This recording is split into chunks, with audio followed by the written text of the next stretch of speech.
Hi,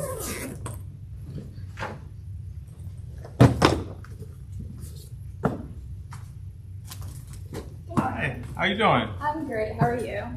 Not bad. I think I have the technology working.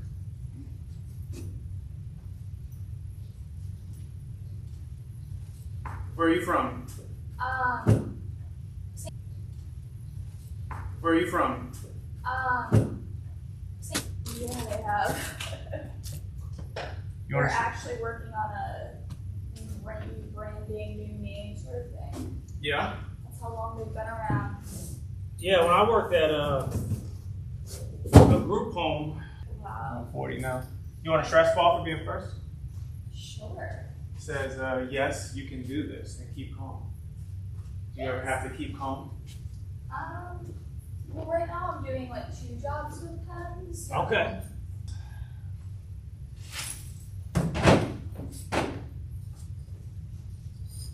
How'd you hear about it today?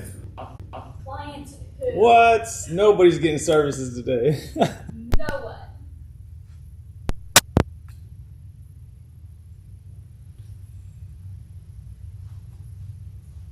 That's funny.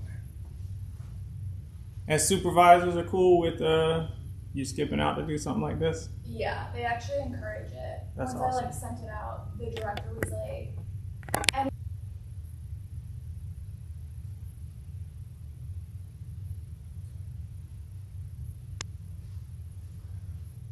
The live stream thing is always interesting to see. I try to offer that as well, so we'll see how it goes down. yeah, I think that's cool. Like, make it like.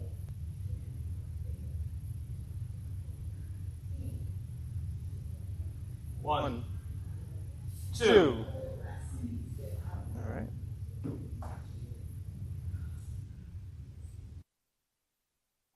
Wow.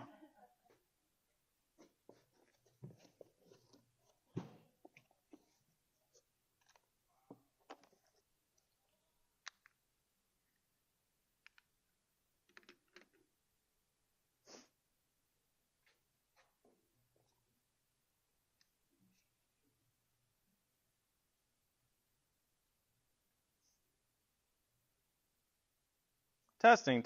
You found me. You found me.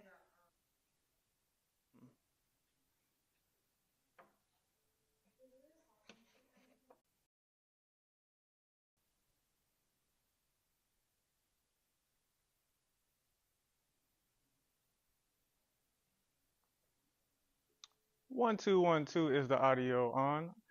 Anybody here? Is your volume up? We're good to go. We are live. We are live.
get started right at 10 for the sake of everyone.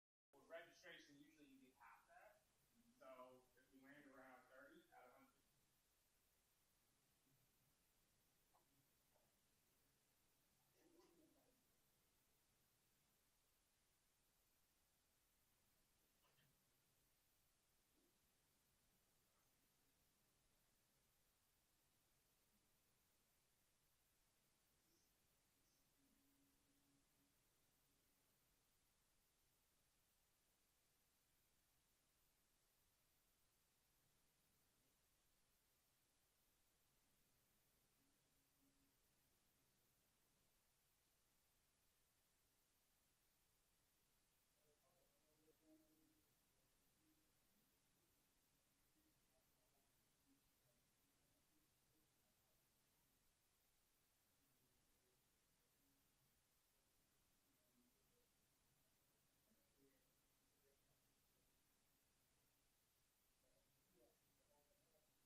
Hi. Yeah. Oh, by the way, I put books on the table. Those are yours. Those are author copies. So the most updated version is on Amazon, but most of the content is the same. But that's just mine today in the book, and then I'm gonna sign off on it. Boom. That's almost like your certification as you were here, right? Can I find? Is everybody else cold? A little cold too?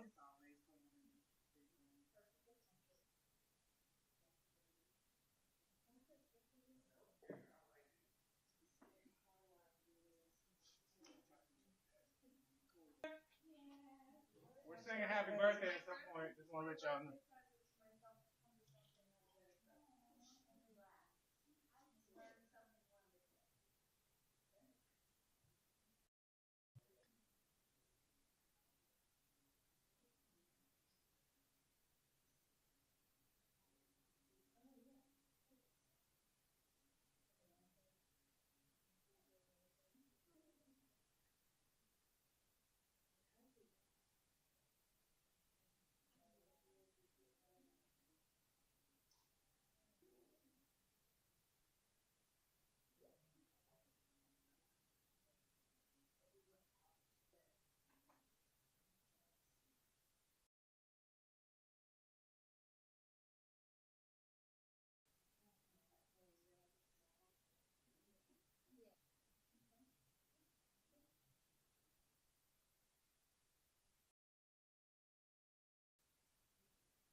You reprint them?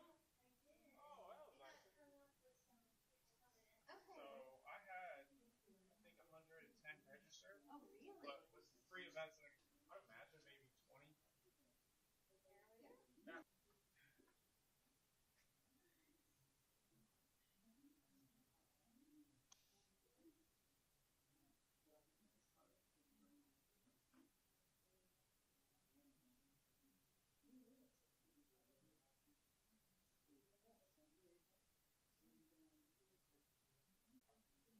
Looks like we got two each. This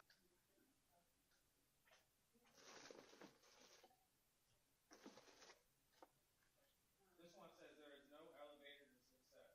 Then you take the stairs. Anybody want to take the stairs? Be reminded of it? There is no one on earth just like you.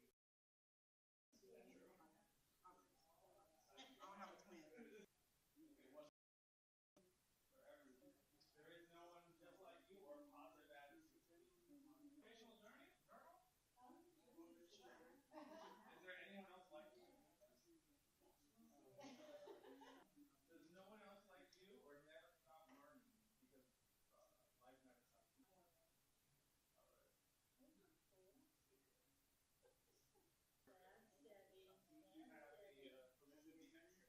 Kim. How are you?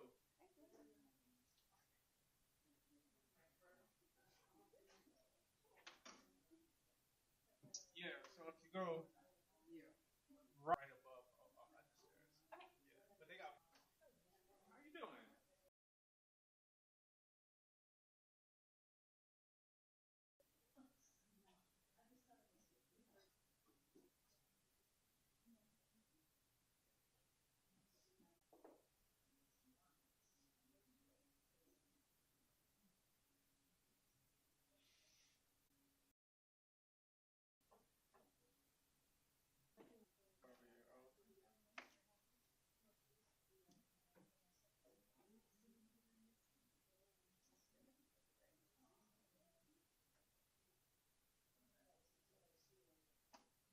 Gonna get started in.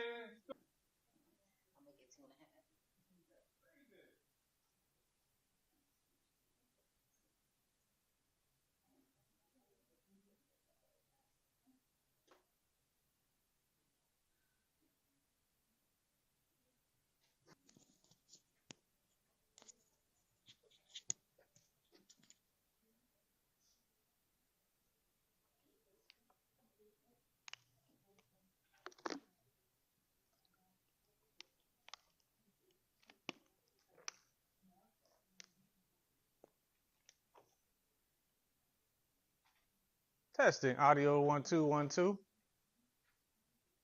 Testing audio 1 2 1 2. I think we are good.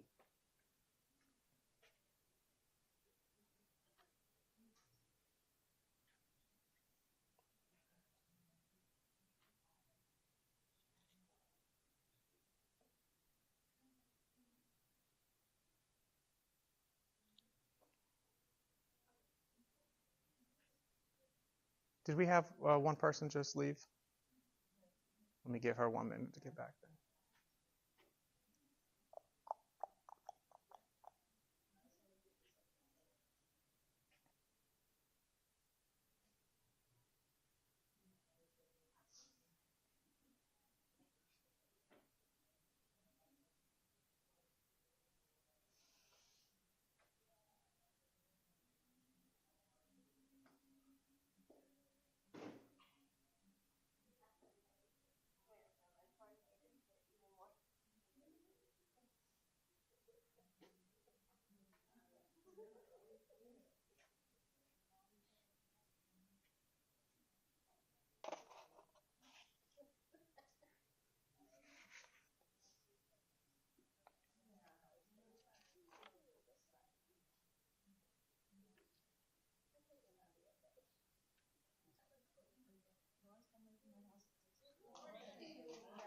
Y'all ready to get started? First and foremost, give yourself for love for being here in person. Give yourself for love for being here in person. Was anybody here made to be here, like they were forced to be here? Oh, that's a beautiful thing. Everybody telling the truth? Yes. Awesome. I love it. And then you want to give some love to our YouTube people? We got 16 people logged on. Hit that like button. All right. My name is Curtis Camponi. We are here for C.A.P.E Conversations, empowering Florida families and youth professionals. Just a little background of why I'm doing this is with my company, Speak for MC. I travel a lot of different places. I travel across the country, do a lot of training. And I realized at one point that I was spending more time outside of Florida than in Florida. And I'm born in, let's do a free event for the community. On top of that, what I wanted to do is also, for those that came out, give you a free book. So on your table, that is my very first book that I ever published called How Superheroes Communicate with Children, Conversations with Children. That is yours to take. At the end, all I ask is I got one applause for who knows. That's a big deal. We're here. How long is the expectation for everybody that will be here today? How long do y'all plan to be here with me? 2 hours? Y'all gonna spend 2 hours with me? That's amazing. I'm with it. I'm with it. I actually, this version of this workshop, I've needed it for hours at a time. I don't think that's true. There might be a little truth to it, but let's squash that rumor today. So how we're going to do that is let's have a conversation with each other. Let's make sure we're engaging with each other, sharing ideas with each other. This is an intimate group, and we got a lot of experts in the room, so let's make that happen. Is that cool? The only rule I ever have in a workshop is that it's Vegas. And when I say Vegas, what do you think I mean? What happens here does not stay here because I am live streaming. Thank you for before people said things that would have been out in the cloud. On that note, we are live streaming on YouTube, so I'm going to do my best to not say anything provocative. You are not mic'd up, so there's not really a good chance to hear you, so feel free to say how you feel, no repercussions. You already signed a waiver that whatever you do is your own responsibility. All right, so let's get this thing started. For a little background on me, here is my professional experience. My first job, I was a group home worker in South St. Pete. That was one of the most challenging jobs I ever had. That was girls on one side, boys on the other, and then that one desk in the middle. Whew. Felt like everyone was just trying to get through their shifts. Just get through their shifts. I learned a lot about change and interacting with young people. And then I was a director of a YMCA. That was my very first leadership. That's not true. That's not true. But I learned a lot. Then I was a case manager for a juvenile justice program manager for a juvenile justice program, area manager for a Department of Labor program, then transition director for an at-risk program where we served 145 of the most at-risk young people in Florida every single day. And when I say most at-risk, it's post-commitment, multiple times residential. I'm founder of Speak for MC. Does anybody know what Speak for MC stands for? Broke my heart. You didn't have to say no so confidently. Does anybody know? I got a prize if you know. No, but I like it. I might have to rebrand. But you get a stress ball. Anyways, motivational change. Speak for motivational change. And right out of college, got my bachelor's degree, making $29,000 a year, balling, about to work with young people. And I thought, this is going to be easy. I got my education, right? I know how to communicate with you. It's going to be easy. This is going to be great. That was me on my first day. Can I show you a picture of me 6 months into the job? I don't know why y'all laughing. It might just be another happy picture. Why? It's not making. Oh, look at this guy. He used to iron that button down every day. I bought that with Kohl's cash. I was so proud of myself. This guy's not even wearing his button down. He's over it. That's because I was driving about an hour and 45 minutes to a home visit with a young person that just wasn't making a lot of progress. I don't know if you've ever been anybody here do home visits? Or you go to the house? Oh, most people. Everything on this drive, I just wanted to pull off to the side of the road and come. It's just to keep it real. Like sometimes people think, oh, I don't know if this ever happens to you, but I would tell people what I do, and they would always be like, oh, that's so rewarding. That's such a rewarding job. You must love what you do. And I did, but that doesn't mean that there's not a lot of days like this. There's a lot of days like this. So when I do workshops like this and I say, here are some tools that can inspire change, you can use the right tools at the right time and do them in the right way, and you still don't get the response you want. Because you can't fix people. It's tough. They have to fix themselves. So there's going to be days like this. But if you stay committed to doing the things that do encourage growth, I assure you that more often than not it will. I'll give you an example of that. This was me doing a home visit. I was doing a home visit to one of these homes that when you get halfway there, the reception turns off. And this was a brand new program. So I don't know if anyone ever worked with a brand new program, but when you work in a startup and you get a referral, you better keep that referral. So I was driving about 2 hours one way to this family's house. 2 hours one way. I would go, I'd say, hey, young man, you told me that you were going to take your TAPE test so you can get your GED. I got busy. I don't think you got busy. You don't got a job. You're not in school, but okay, right? So then I would go back the next week, and I would have to do a home visit every single week. 2 hours one way, 2 hours the way back.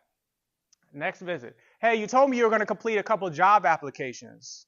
I'm interested to hear how that went. How'd it go? He goes, oh, man, you know what happened is some stuff came up. Why don't you just do them for me?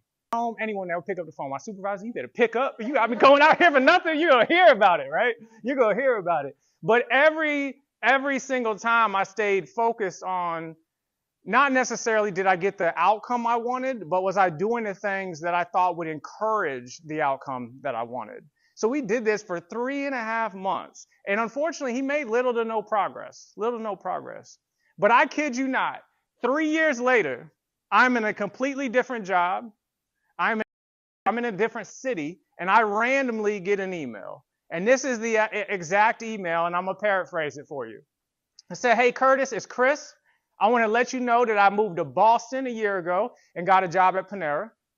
I also want to let you know that I got a job at Target, and they're even thinking about promoting me to zone leader." He said, "On a personal note, I met someone named Wendy, and she is the mother of us. Wanted to let you know I was doing okay." Out of nowhere. And I responded right away. I was like, "Man, that's what I'm talking about. I needed this email. I appreciate you. How are things going?" You know, he never responded to me again. What the? What? He just wanted to let me know he was doing okay. He knew he wasn't ready in that moment when every time I would go out there, but I was planting seeds so that when he was ready, he had what he needed, and he definitely wanted to let me know. And this reminds me, this is my favorite quote as it relates to change. This is my favorite quote as it relates to change. It says, "If you give a plant soil, water, and sunshine, it will grow towards the light." If you give a plant soil, water, and sunshine, it will grow towards the light. What I want to do is just pause here for a second, and with the people at your table, just have a brief conversation of what you think this quote means. How do you interpret this? What does this have to do with change? What does this have to do with working with youth?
Give me your thoughts, some of the stuff you came up with at your table. What does this quote mean? How would you interpret it? Just anyone give me your thoughts on this.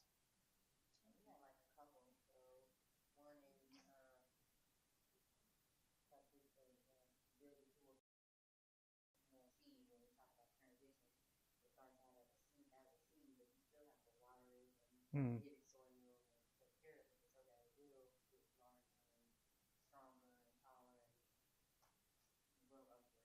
I like that. I like that. So the seed is there. It's the opportunity to grow is there. It then sometimes is what's contributing to that growth. I like that. Who else? Come up with. And it might not happen quickly. Plants grow differently. You might see it over time. Sometimes you do see it instantly. It happens overnight, but not always. 100%. If everything I say, you're like, this guy and all, I don't know about this guy. But you make more of an active effort or an intentional your change, it's just going to better align expectations with reality for you and for them. So in other words, if somebody is on the fence about getting a GED and they're like, I don't know if I really want to do this, but you're coming at them like it's the most important thing in the world, you're going to be using the wrong tool for the wrong situation. So assessing where is someone from their perspective as it relates to their readiness to change, really critical because it gives you insight on how to best proceed, and then it helps them align expectations. How y'all doing? What is the soil, water, and sunshine when you're helping young people? What represents the soil, water, and sunshine? Encouragement. People around them, a positive network, consistency. Tell me more about that. Some children, so I work with juveniles that are involved. I'm a home navigator with them. So a lot of mine are still done for being hard, that sort of stuff.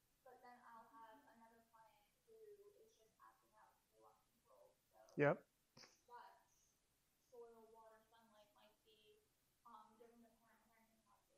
Mm.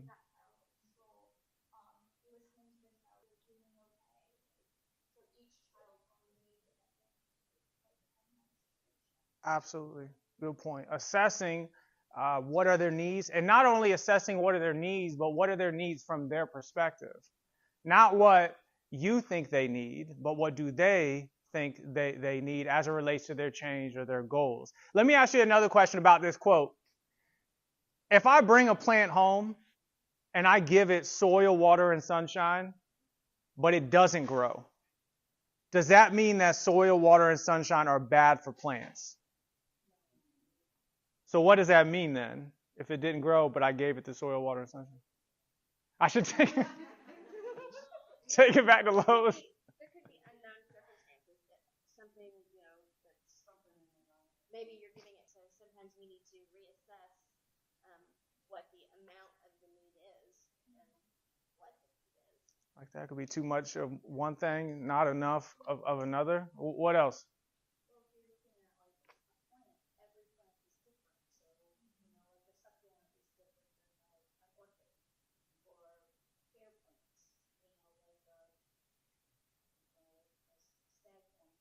Mm. Yeah. That's,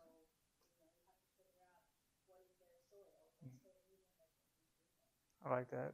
Each person has their own unique story. Work for all. If everything I say, and you'll hear me keep saying this, if everything I say today, you're like, I don't like this guy, but you take one thing away, I encourage you to take this one thing. Sometimes, especially when we're in the change business, and that's what you are, you're trying to inspire change. And by the way, can you make people change? Can you make young people change? No. Who's in control of the change? Who has to be the one to do it? And so do those young people. You can do everything right when they lay their head on the pillow. The final vote goes for the person of whose change it is. And sometimes when we're working with young people, we get so hung up on the outcome. Did they do what I wanted to get the outcome that I wanted with a young person? But how committed was I to doing the things that I thought would inspire the outcome that I wanted, right? When you're planting, when it's soil, water, and sunshine, and that's not effective, are you pivoting and saying, well, maybe it's something else? Are you then taking a step back and say, hey, how can I modify my approach? Are you doing the things that encourage growth? They won't always grow to it because ultimately they get the final say. But there's peace in knowing I'm doing everything I can to inspire that process. And that is our role in a community. That's what we're trying to do with young people. Make sense? So not so much the outcome, but so much what are you doing to inspire the outcome that you're looking for, right? Just a little background on Speak for MC. Everything I do is about collaboration, optimism, and empathy, which we're going to kind of talk about those three things today. And then everything is about disrupting the status quo. Norms. What's a status quo statement that you might hear from someone when you're trying to kind of introduce some new change or help them improve? What's like a status quo statement you would say?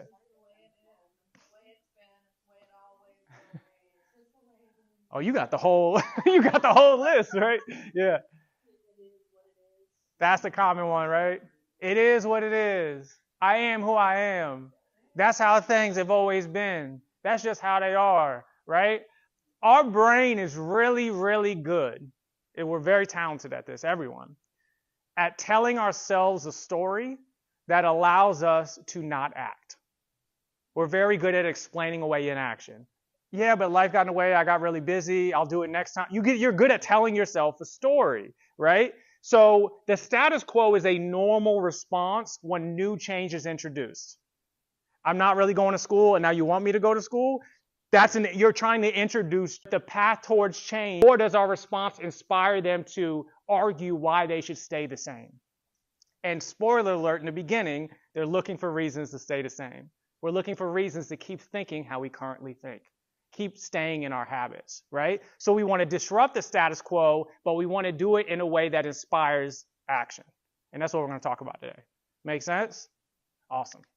So that was my little elevator pitch. That was longer than an elevator pitch. What I would like you to do now, because what I have is the CAPE acronym, and I created this. This was actually inspired by my tiny superhero, my little girl. She helped me with this. And the very first version I did, CAPE stood for something else. And now each time I do a workshop, I modify the acronym to stand for something else, and then that's how I teach it, right? So I say all that to say is I want to give you like 2.5 minutes, 3 minutes at your table. Come up with what you think the CAPE acronym should mean. In other words, when with the A, you might say acceptance. But what do you think is a CAPE acronym that is really important in your role when helping young people work towards positive change? So you're going to come with your team, have that discussion, fill in the C.A.P.E, and then we'll see where you landed.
C in your CAPE stand for you. So tell me some C's.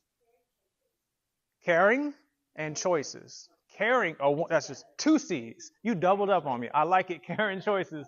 What made you pick caring choices? Sometimes we make choices that will affect the other. My neighbor doesn't, it's Gotcha. encroaching on their spot. So the choice to, those type of choices. I like that. So more pro-social values, your Right. community, caring about the others around you. Right. I like that. I like that. Who else? C? Community. Case management, and I'm like, it takes when I'm just pulling up at random libraries and they're connecting me with resources and I'm calling the teachers. I'm like, yeah, the only way this thing's gonna really work is with this village. So I think that for sure. Who else? What other C?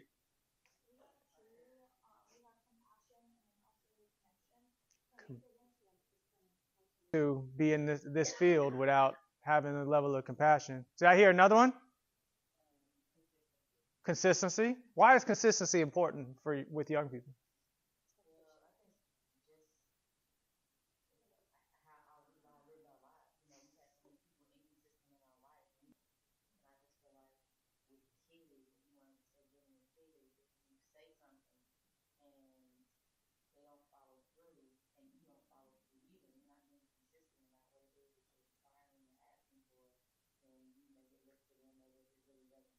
Yeah.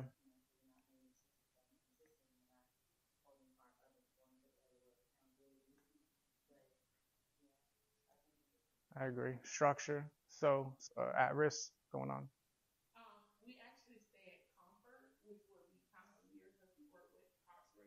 Mm.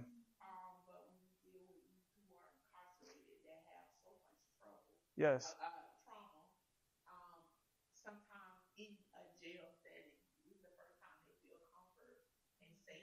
Yes. 100%. Though, because the more comfortable I am, the more open-minded I'm going to be to new ideas. And if I'm more open-minded, I'm more likely to take your advice and your guidance.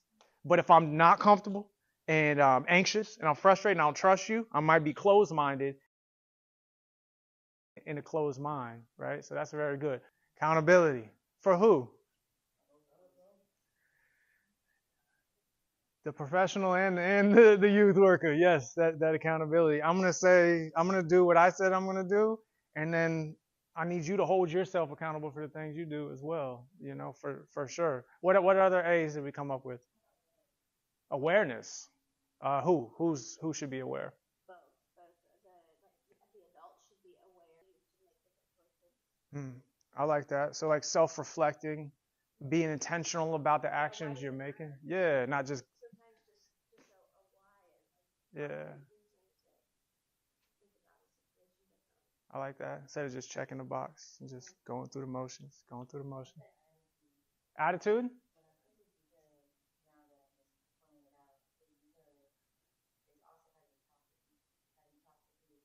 Mm-hmm.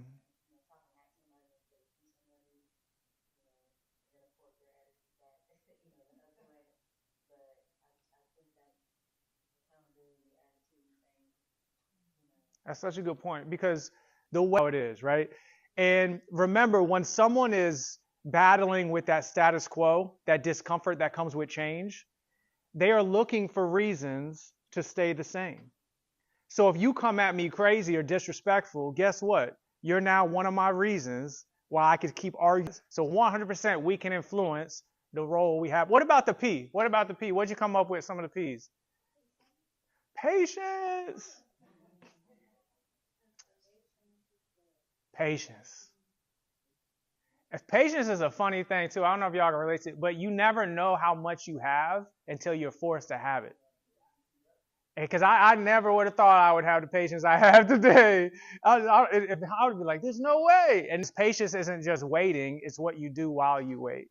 It's how you compose yourself during those moments, for sure. That's a good one. What's another P? What is it? Perseverance. Yes.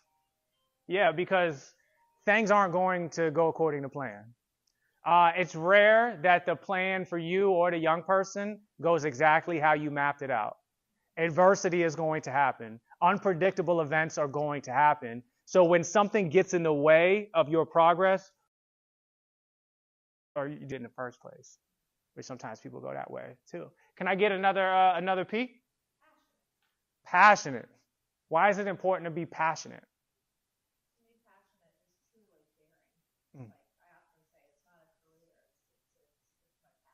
Yeah.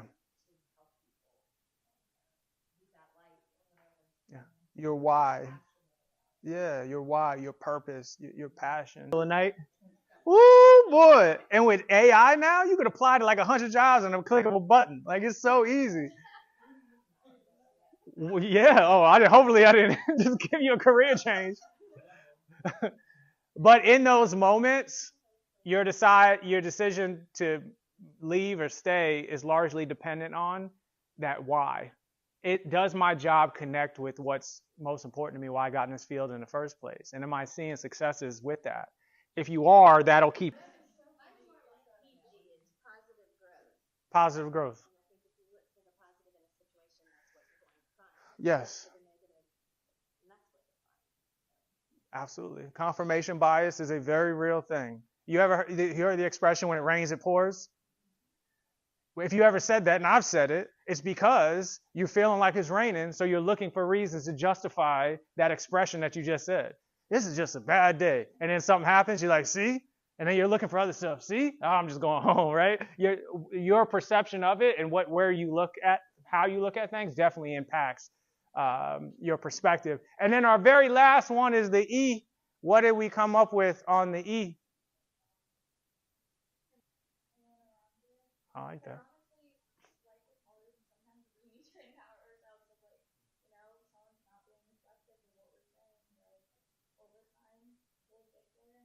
Yeah. Yep. Back to the soil, the water, and the sunshine. It is truly empowering when you lean in to the things you could control. When you just focus on the thing that I have an impact on and kind of let go of the things you don't. And it's easier said than done. I don't know, have y'all seen Inside Out 2 yet?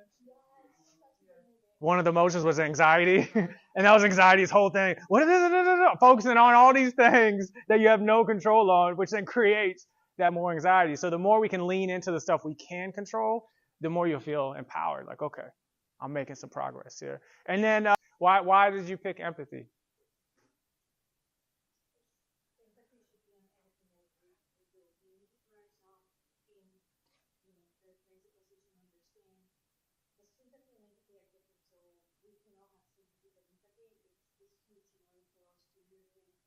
Yes.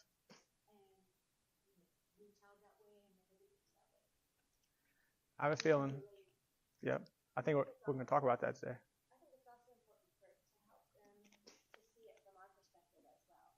Mm. For them to be empathetic toward us as well, because then it changes the way that they react to the things that we're asking of them to think about, do, and that kind of thing. Sometimes, like, man, you're in a bad mood today. Yeah. Well, guess what? My dad died today, and this happened today. Empathy is actually my favorite topic out of all of them, so we'll talk a little bit about that today. I didn't lean into it as heavy as I normally do because I want to give everyone a break on the empathy stuff.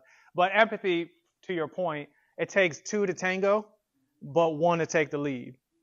Every interaction, one person has to say, I'm going to suspend my perspective to try to see yours. One person has to initiate that. And then ideally, when that happens, then the other person is more receptive to doing the same. And now we have a conversation that's rooted in empathy and we're actually able to get somewhere. But if both people are like, I'm waiting on you. No, I'm waiting on you. Nobody's getting anywhere, right? We're just dug in to how we think. Good. So you have your C.A.P.E acronym. The reason I like to do this is because if everything I say today, you're like, I don't know about this guy. See, I told you I'd do it again. Guide us what we need to change. We already have it in us. We just do. The reasons we get off track is we tell ourselves a story that we don't have what it takes. So I say all that to say is whatever your C.A.P.E acronym was, you listed the things that you believe would inspire young people to work towards change and would help young people. You listed it, right? So then the challenge is when things are not going well, you revisit what you believe and you ask yourself, like if you said compassion, you ask yourself, what would a compassionate person do in this situation? What would someone who believes compassion inspires change, how would they handle this situation? And if you truly believe compassion is a part of that, you will get yourself, let me pivot and let me figure out the best way to proceed, right? So the idea is you have the answers, it's just making sure that you're making choices that align with the answers. Remember, soil, water, and sunshine. It's not if the plant grows, it's how often am I committing to doing the things that inspire growth. So I say all that to say is if you're just intentional saying, am I doing my best to make decisions that align with my C.A.P.E, you will have a positive impact on young people more often than not. Make sense? And then I'm going to give you a break. Does that work? Let's get through the C and I'll give you a break. We're rolling. All right. Oh, does anyone in here ever wanted to be an actress in a previous life? Like wanted to be in Hollywood? Come up to the front for me, Hollywood. You can't raise your hand like that and then not come up. I'm going to give you a prize for who's going to be her co-star. I need one. Come on up to the front. I want you to read it. You're going to be Ashley, a teenager, going through a lot. And then you are going to be the foster parent that's working with Ashley here, okay? Now I'm going to put the script on the screen because I did not print them. I'm slipping. So I'm going to need you to kind of do one of these.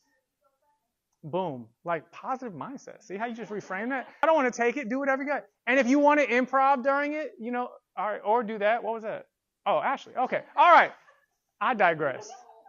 Ready? Action.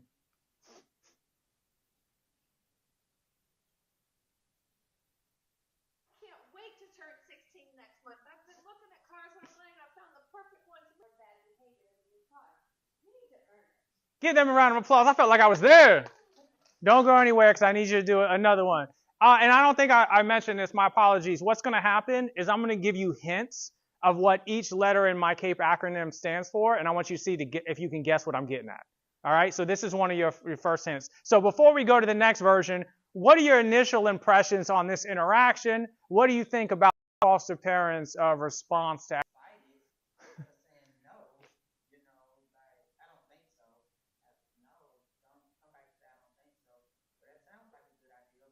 Mm.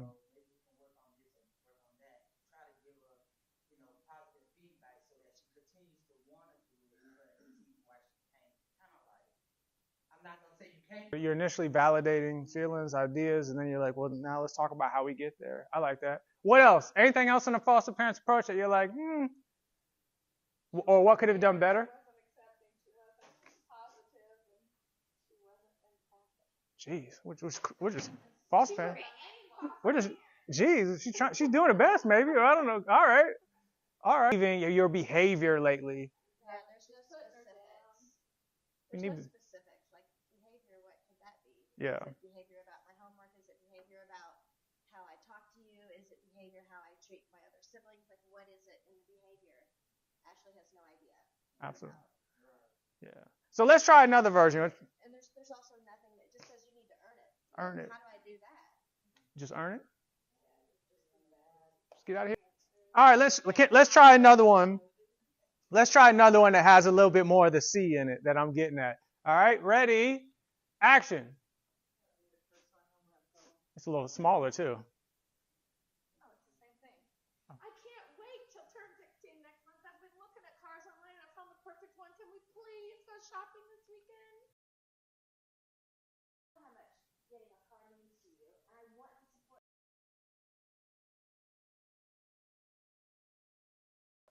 You've noticed that you've been skipping classes, staying out late. How do you think acting is aligned with the responsibility that comes with owning a car?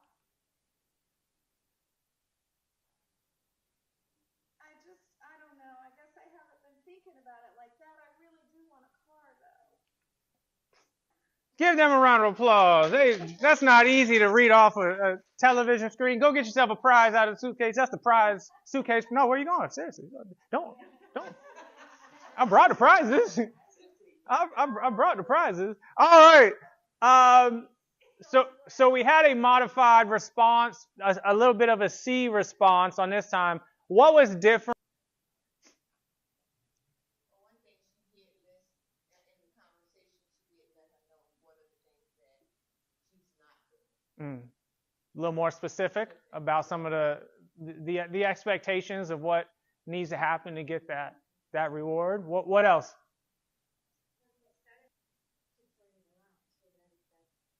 Yeah. Yeah, the wanting a car, being excited a car is a very real thing. I can validate that without saying you get one. Having a car is exciting, especially for a teenager, having some independence. Yeah, I can see why that would be your perspective for sure. What else? What did the foster parent do at the end that could perhaps encourage some positive behaviors in this interaction?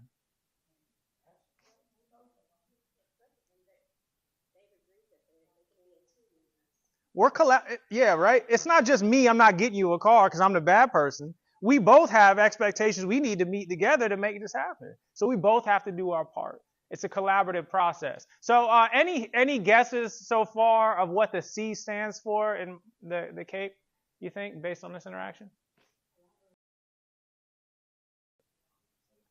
There's a lot of good C words. Choice. I like all of those. I like all of that. I did not know there were this many C words. Young people. What is the difference between an incentive and a bribe? Collaboration on what the incentive will be. Sure. What else? What were we going to say? You earn an incentive.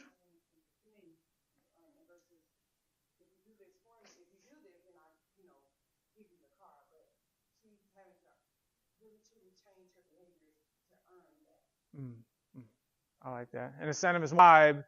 Like, what would be an example of a bribe you've seen? Have you ever seen someone bribe kids before? What do they do when they bribe kids? Candy is a go-to. I got some candy up there. Yeah. What's another one? What have y'all seen bribes before? You say you're working, correct? What type of bribes?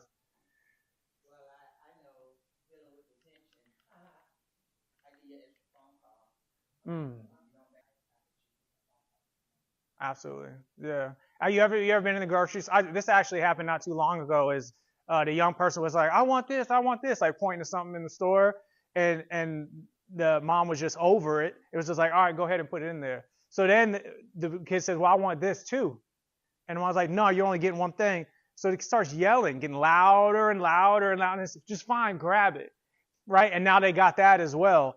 A bribe is a short-term change to the behavior that is only going to be as it's only going to happen for as long as they value what they're getting in return, that bribe, that incentive. Whereas an incentive is a collaborative reward that we've worked on together that I feel intrinsically connected and excited to get. It's long-term change versus short-term compliance. Does that make sense? Sometimes you need more about driving incentives. Another C is compromise. I like it. There's too many C's. I'm going to have to do something about that. So let's look at an example here. Scenario: a student has been struggling with completing homework on time. The parent wants to use bribes or incentives to improve the behavior. So the parent's trying to use bribes or incentives. So if a student is struggling with completing homework on time, give me an example of how you might bribe them, and then give me an example of how maybe you might incentivize them. So let's start with bribing first. If you want your young person to do homework, how could you bribe them to do your homework? Give you $20. You had that one ready to go. $20. I feel like that's going to add up. It's like homework every day, $20 a day. That's good. Pause for a second. You listed the bribes. With the people at your table, discuss ways you can incentivize them instead of bribe them to complete their homework. And then we're going to share that. So let me just give you a minute and a half. How can you incentivize a young person to do their homework instead of bribing them? Talk with the people at your table.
All right, so let's look at the bribe approach.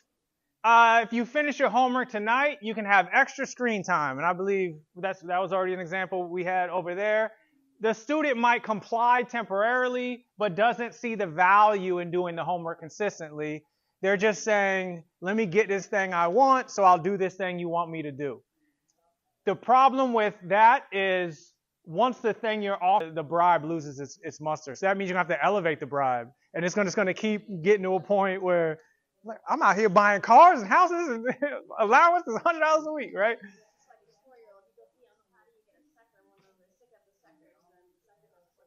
Absolutely. So what is a way in this scenario that we could incentivize? What would be like, and we don't have to get too complex, but what would be like something you would say to create an incentive out of doing homework instead of a bribe approach?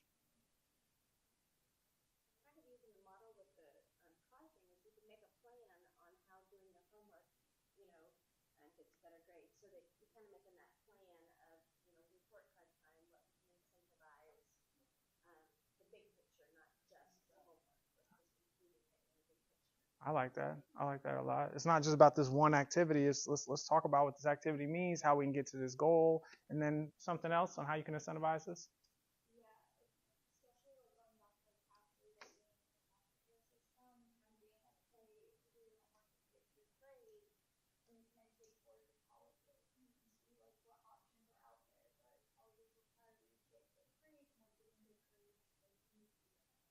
I like that. Thinking more long term about where they want to be. Yes.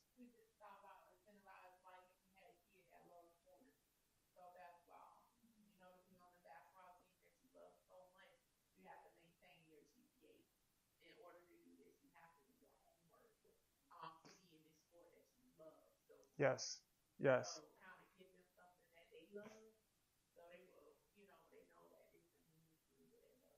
Well said, 100%. Your incentives are going to be more powerful when it's connected to something that they value and see they're connected to emotionally. It's really important to them, somewhere they want to be, and you structure an incentive around that. I remember when I worked at a group home, they had a point system.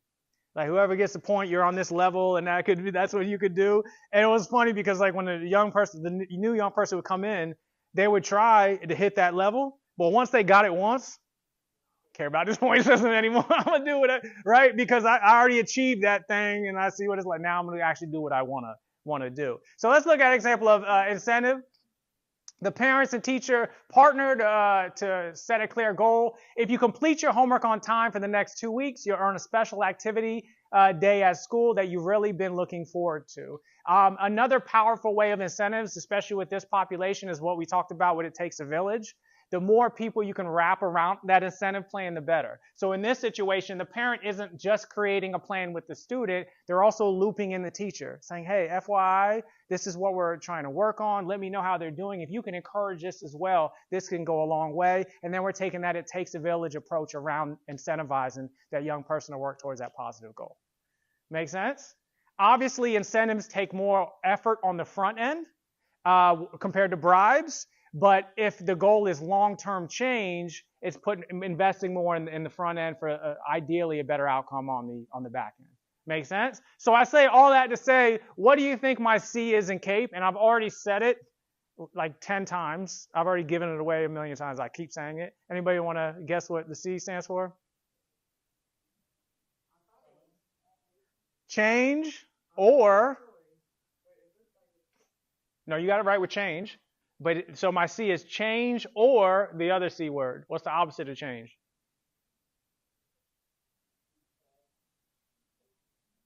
Why are there so many C words? Somebody needs to do something about that. Change or compliance. Change or compliance. Every time we're working with the young people, if everything I say, you're like, I don't like this guy, but you make an intentional effort to ask yourself, what am I looking for in this moment? Am I looking for change or am I looking for compliance? And then just make decisions that align with that. That's all I ask, right? No one's going to be perfect, but we can't say we're looking for change, but then do things that more align with compliance, right? And sometimes with young people, you need compliance, right? If someone's walking into the street like a traffic, I'm not going to be like, hey, tell me about how you think we should handle this. You know, I noticed there's a car coming. What do you think we should do, right? No. I'm going to snatch your butt out. I don't want you to get hurt. So in that moment, we need compliance. But if you want long-term change, it's about connecting it to what intrinsically deep down they see value and is important to them. Does that make sense? A really good example, easy example of this is like if you're speeding and you see that cop parked in that one little spot that sometimes they like to hang out in, what do you immediately do? Slow down. Did I hear somebody say, go for it? Well, what is that? you slow down, right? Or you slowly, whatever your strategy is, you're like, I'm not going to go slow, but and like 10 minutes pass. What do you then normally do? Zoom, back at it, right? That's because it looked like your behavior changed, but you were just complying because of a potential consequence. And once that consequence was no longer there, you went back to behaving in a way that better aligns with what you think, feel, and believe. And that's the same thing when working with young people. If you're working with compliance, know as soon as that thing that's keeping them compliant or that bribe is no longer as important, they're going to go back to the original way they think, feel, and believe. So my challenge to you is just ask yourself in this moment, am I making a decision that encourages change, or am I making a decision that encourages compliance? And at least then we're aligning expectations with reality. Make sense? Change is longer, compliance is shorter. And we would see this a lot with residential programs when I worked with post-commitment youth. It's like they would leave the program and they're like, oh, they're doing great, they changed, and then a month into the community, sometimes they reoffend, right? And that's usually because they were compliant, feel or think, right? So change is an active collaboration between experts. Change requires an active collaboration between experts. And who is the expert in the change process? Who's the expert in the change process? Rockstar. That was a great answer. The person making the change. What do young people have access to that you will not have access to?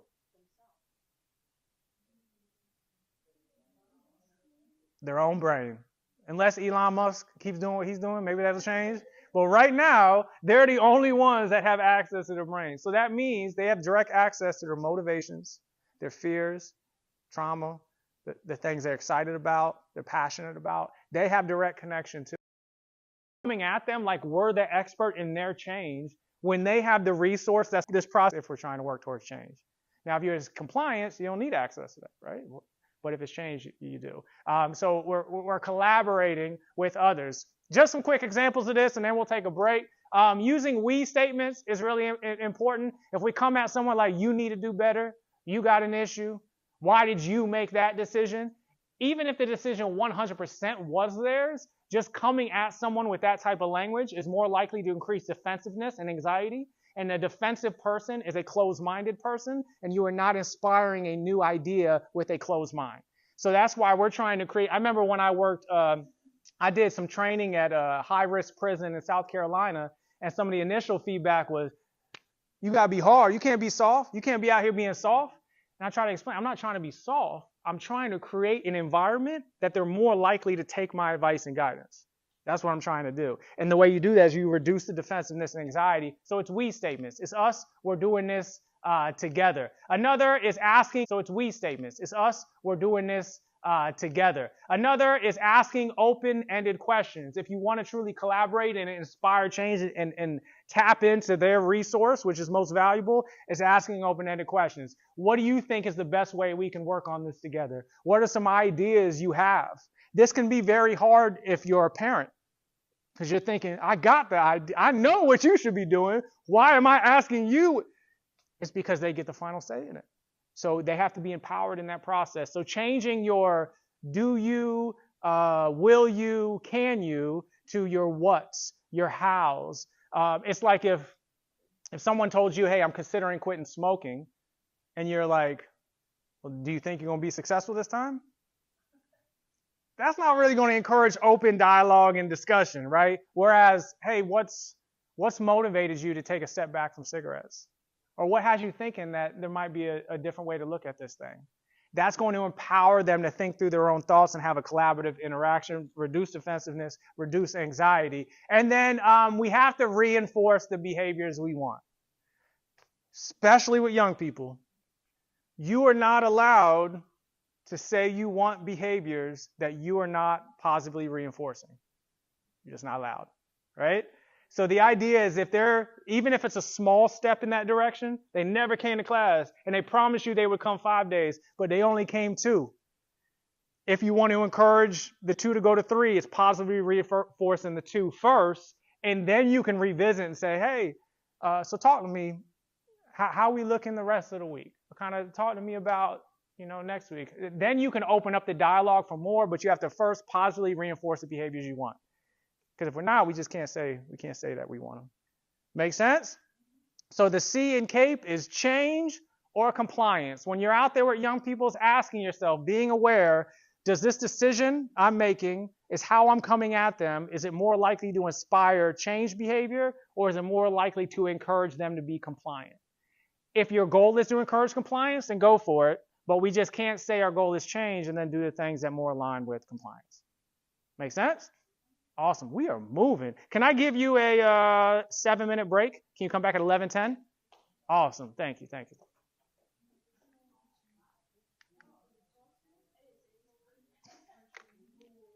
Can't believe how fast it's going.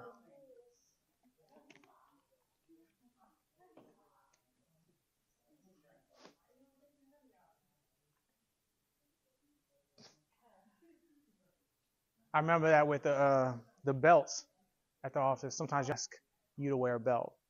And I would say that to young people who I know are trying to get a job. So then that would open up the dialogue to say, I'm not just telling you to have your belt on. I'm telling you, what do you know about how what you're doing connects with where you want to be? Right. Sometimes we don't have those conversations in the school system. No. that's yeah, little compliance. It's compliant. Yeah. There's no room for change, and I'm always for change. We can. Like, let's try to have those conversations about why do you want to do this? There's room for it. It's just us doing it. Upstream sometimes. So. I agree. Yeah, thank you for doing that. Absolutely.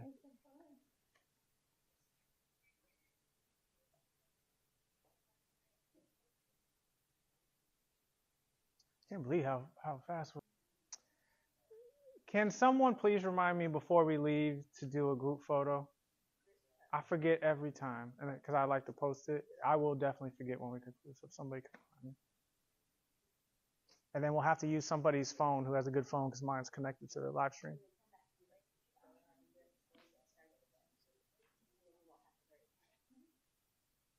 I like that idea. The only thing is I found sometimes that might take the air out of things. And people feel like it's, all right, we've got a group photo. Let's get out of here. And I'm like, So then you no. should start taking it at the beginning. That would be good. Unless the people aren't happy to be there. Then they're just me mugging me. They won't know whether they're happy to be there or not yet. I was going to say something, but then I remembered this. So I didn't. Everything's great all the time. Everybody's happy. Hey, we're not sitting in an office, so it's pretty cool. Yeah. That's normally the day-to-day? I'm normally in a classroom, but we're still waiting for programming to start. Yeah. Wow. Her and I both do mindfulness programming in elementary schools. So a lot of staring at computers and paperwork right now. Yeah. A lot of planning. Like teacher planning. When do you actually get some students in there? So she currently has 2 of her school shifts started. I preschoolers have started, so I get them on Monday. It's like their Labor Day this week, so but we'll be in full swing within the next couple of weeks. Okay. It's just a matter of our contact in the school getting us a schedule and expectations. Sometimes they like specific curriculum, others like the freedom of just getting to do yoga or breathing or whatever. That's pretty cool, though. You're doing yoga with the young people? We have very good jobs. We love it. Yeah, you get to be creative. You work for Baycare? What? I know Baycare. Right? I'm connected to Baycare. The greatest job. We don't want. Yeah, we do everything. Home, we can do whatever we want. We just have to do something prevention, health and wellness related in the community. That's awesome. Oh, that's or a nice. recovery. We do a lot for substance abuse. We have a lot of We work with veterans.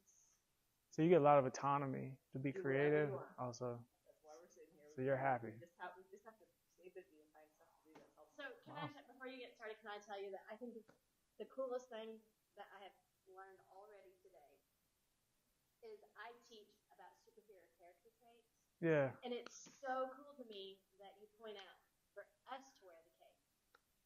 Like, I never thought of it from that perspective. I've always been super huge since I taught preschool for 18 years.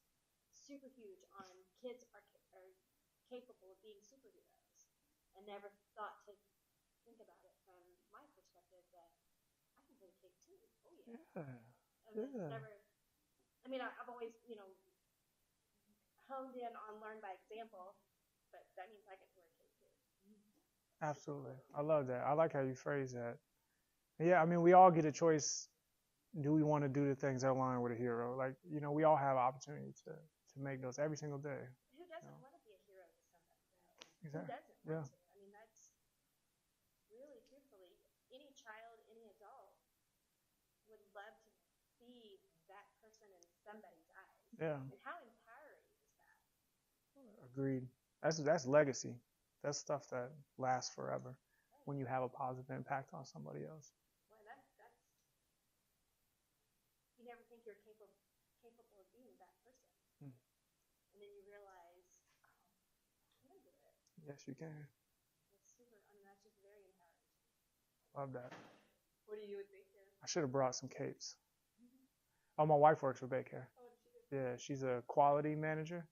Where? Countryside. Okay. Yeah. She's looking for stuff wrong and saying, "Hey, you do amazing though. It's great. You're crushing it." Tablecloths make great cakes, by the way. Who does? Dollar Tree tablecloths make great cakes. Speak a little about that. I like it. I feel like you want to volunteer since you have all that free time to make me cakes. There you go. I do sometimes bring capes out though and have like people wear them, but I like how you phrase it though. We can all be that for somebody else. All right. What time did I say? I don't even remember. I said 11:10. All right.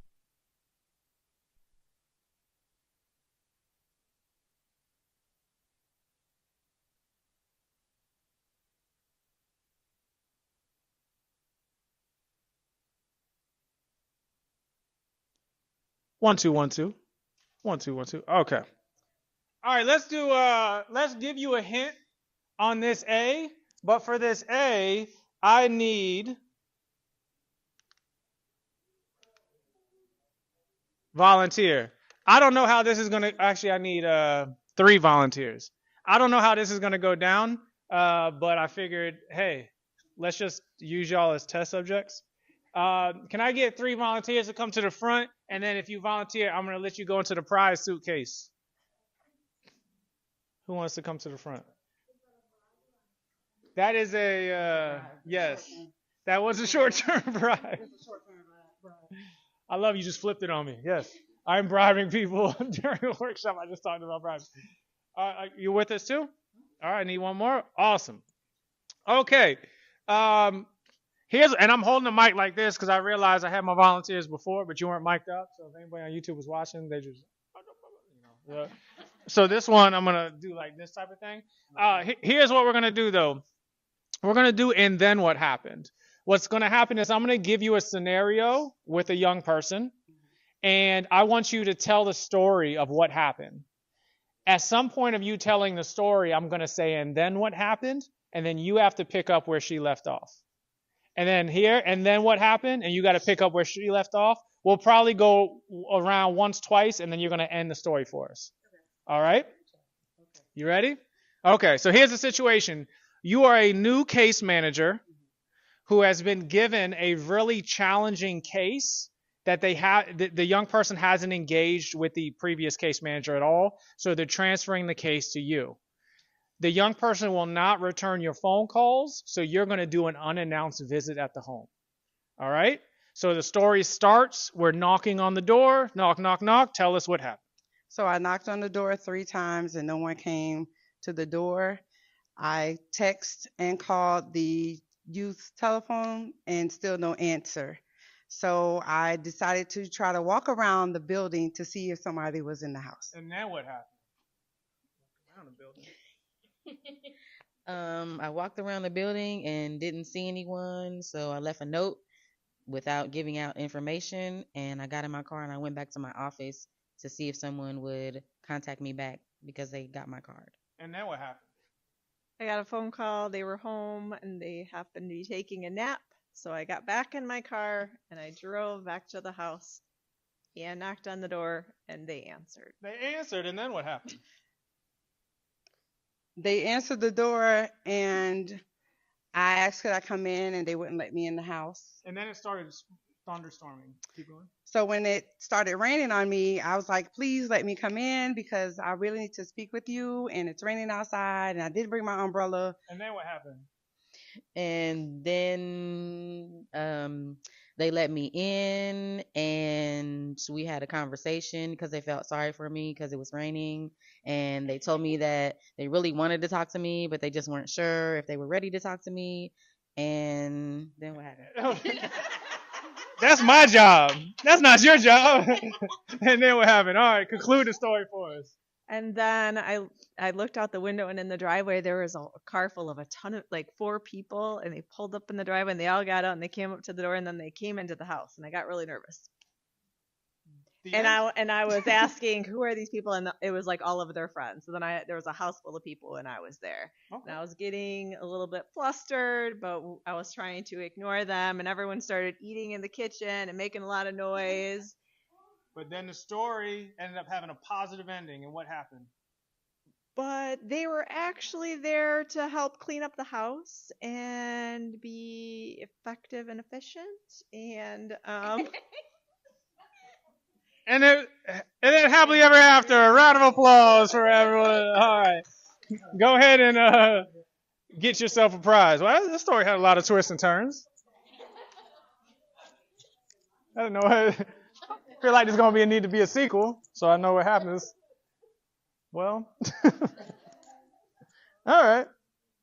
So, I gave that scenario. And by the way, give them some another love. That's not easy. Give them some more love. That's not easy to do that off top of it. Knocked on the door. He barely opened the door, and he said, "What do you want?" I said, "Well, your case just got transferred to me. I'm interested to see how we can help you be successful." He said, "I don't need your help," and he slammed the door in my face. But, I'm persistent, so I was like, maybe it was a miscommunication. So I knock again. He barely opens it. He says, "What?" I said, "Look, on your goal plan, they sent me your goal plan. It says you want to go to community college. I'm interested to hear how we can." I don't know how y'all get down, but I'm born and raised in Pinellas County, so I don't know if you can relate to this, but we got a 2-door slam quota. You get the door slammed twice, you should probably leave instead of knocking for a third one, right? So I left, but I ended up stopping at the community college that was on his goal plan. I was going to get financial aid information, maybe some information about trade school, stuff like that. And at the school, they had a gift shop, and at that gift shop was a shirt with the school's name on the front. Working at a nonprofit, the shirt was so since the shirt was on sale, what do you think I did? Bought it. And after I bought it, what do you think I did? Right back to the house, knock on the door. He opens it. I said, "Look, man, you told me you're going to college. I believe you're going to go to college. As a matter of fact, you're going to wear this shirt on your first day." And he took the shirt from me, and then he closed the door again. But like 30 seconds later, he came back out, and he was wearing the shirt and had a smile on his face.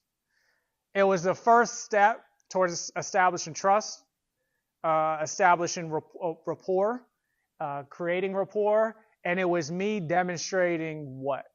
What do you think the A stands for? And you might have already saw it when I clicked it up there. What was I doing? I was taking what?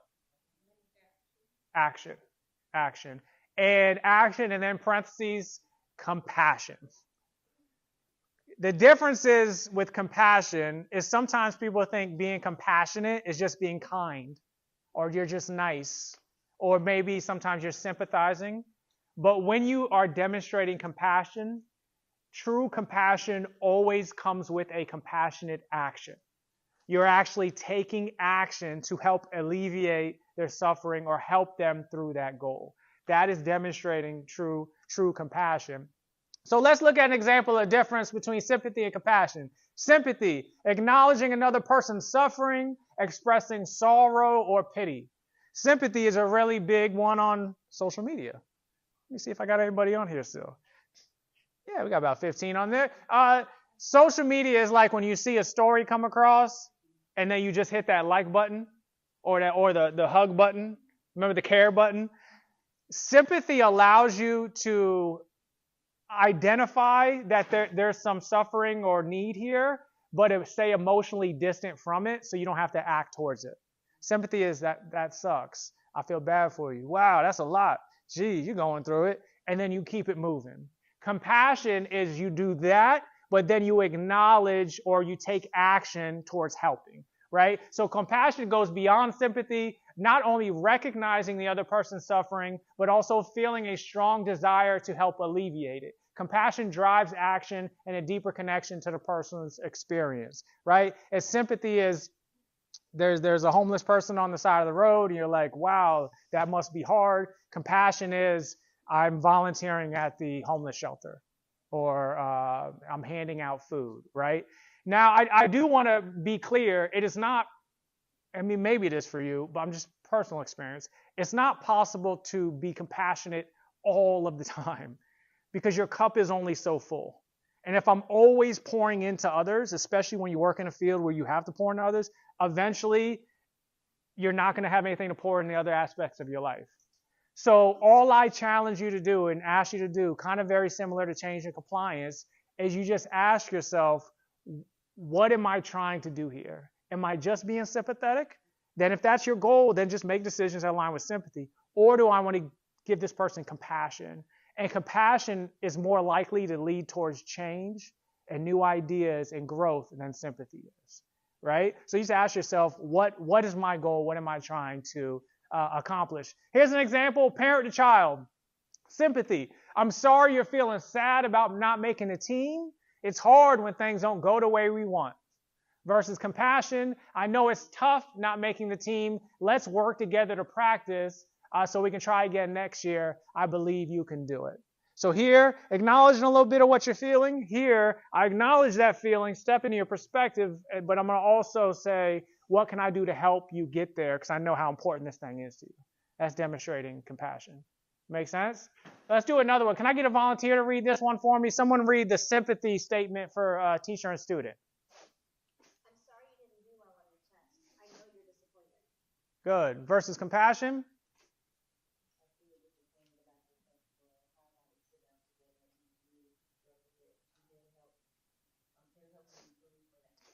Yes. Good. Let's do another one. Probation officer and at-risk teenager. Someone read sympathy for me. I'm sorry you're in this situation. It's unfortunate that things have been so hard for you. Good. Compassion. Well, they haven't been easy for you, but I'm here to support you. Let's work together to create a plan that helps stay on track and meet your goals. I want to help you continue that. Yes.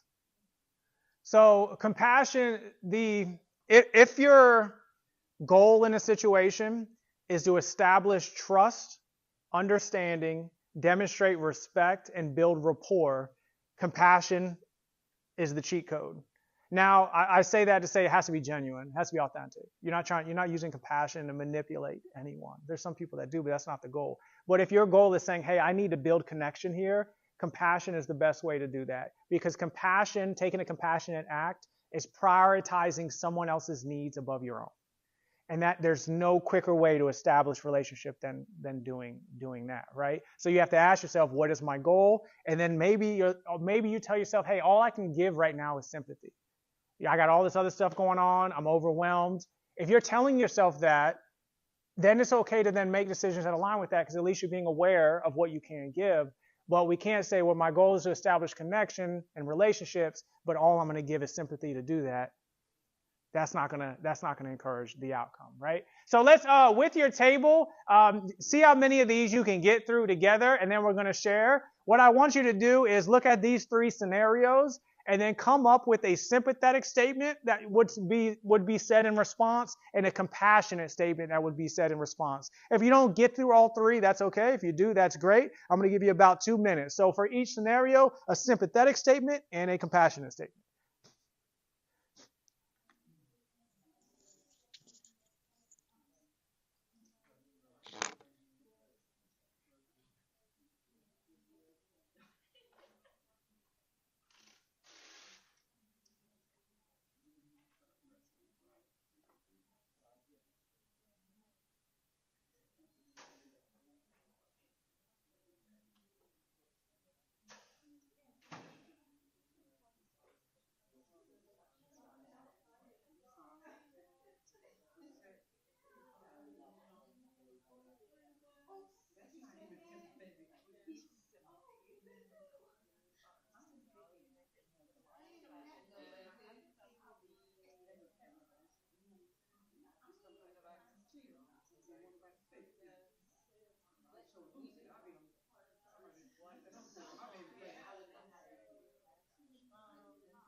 Tell me about yourself. Let's draw a picture.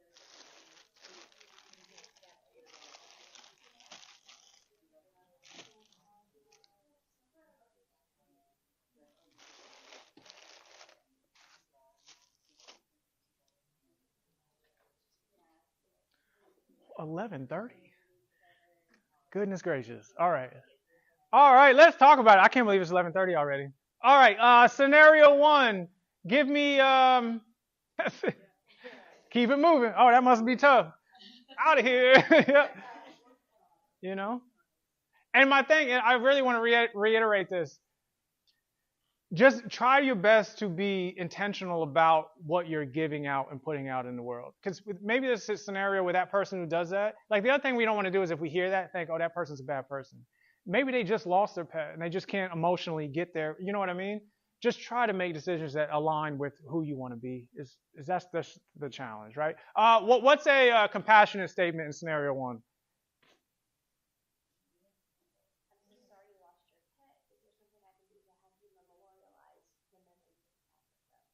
Wow, that's good. Yeah. Jeez, let's get in the car right now. We're going to memorialize. That's a good. Sorry you didn't get the results you were looking for. Yep. What about compassion in that scenario?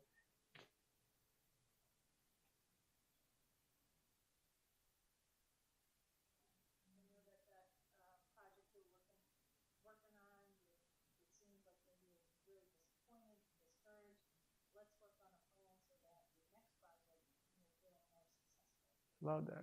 Yeah, let's make it happen. Let's work on this together. That was a big thing with young people too. When I would work with at-risk people, when they didn't get a job, you know what I mean? They didn't get a job. It's not, hey, no, that sucks. Keep it going. You got to keep trying. It's, hey, that's tough. I'm proud of you that you put yourself out there. What do you think about you and me? We take some time today and break down some of these questions together so we can question on the next time. You know what I mean? That's that compassionate piece for sure. What about scenario 3? A patient afraid of a medical procedure. Sympathetic statement.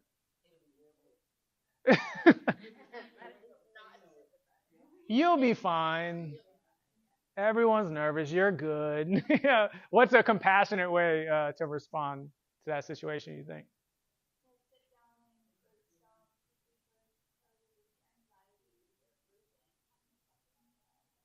I like that. Yeah. But you're a little anxious. Let's talk about some ways maybe we can help alleviate some of that. You got your hand up? Yeah, I was saying depending on the age of the child, like you said, a stuffed animal, they can reveal the bear and see, hey, the bear will respond. It just depends on the age of the child that you're talking to. That's a great example too, though. Yeah. Do you have a comfort item? Let me go get it for you. Right? You're taking an action towards that anxiety. That's a great example. Good job. We got some compassionate people in the building. I love it. All right. So the A is action. Let's move to the P and E. I can't believe it's 11:30. Physical education. All right. Here's a hint of what the P stands for. It's just an interaction. Mom, Alex, it's time to turn the TV off. Do your homework. Alex, no, I'm in the middle of a show. I'll do it later. Mom, we agreed that homework is first. You better turn it off. Alex, I said I'm not going to do it. I told you already. Mom, if you don't turn it off, I'm taking away the TV altogether. I'm getting rid of it. I'm putting it on the front lawn. Alex, that's so unfair. You never let me do anything I want. Never. You never let me do anything, right? This is a big problem. I just want let's get it out there. You never let me have anything. Mom, I'm done arguing. No TV for the rest of the week. It's a wrap. Whole week.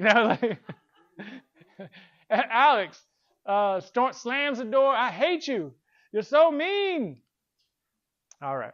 What do you think is the P in that I'm hitting at here? Power struggles. Power struggles. Who wins the power struggle? Nobody. Why? Everybody's fighting for that power. My favorite line in a Jay-Z song, Jay-Z said, if you argue with a fool from a distance, you can't tell who is who. If you're arguing with a child and you're in a power struggle from a distance, it looks like two children arguing, right? No one wins a power. That's me not getting in a power struggle. My little one said, where are these Peppa Pig goggles? I said, all right, let's do it. No, no, I'm not going on a journey with you. I'll wear it. I'm gonna wear it and I like it. Huh? Well, why am I not smiling? Look how ridiculous I look. No, I don't know. There's a lot going on that day. Look, so the problem with power struggles and why we say nobody wins is because if you force someone to do something, especially a child, how is a child feeling right after they were made to do something they didn't want to do? Resentful. Yes. And a resentful young person is waiting for what? Retaliation. Retribution. Revenge. I'm going to get mine. You embarrassed me. You made me feel like this. Hurt people, right? Now, what if you're trying to make them do something, but you just give up and say, just do whatever you want? Now, how are they feeling? Yeah, like, oh, I just had to outlast them. So now next time something happens, you're trying to encourage behavior, all I got to do is outlast you. I won before, I'll win again. So no matter the outcome, it's just this constant cycle. The person who loses, I got to get mine back. The person that wins says, oh, I won, I can win again. And it's just this thing that never ends. So the only way to not get in a power struggle is just not participate in it. That's the beautiful thing about power struggles is the only way you can be in one is if you choose to be in one. You can exit it. It might not feel like that, but you can. A good example, I did a train the trainer, and this was with adults, where they had to come train the content that I was training, and then I would give them feedback on it.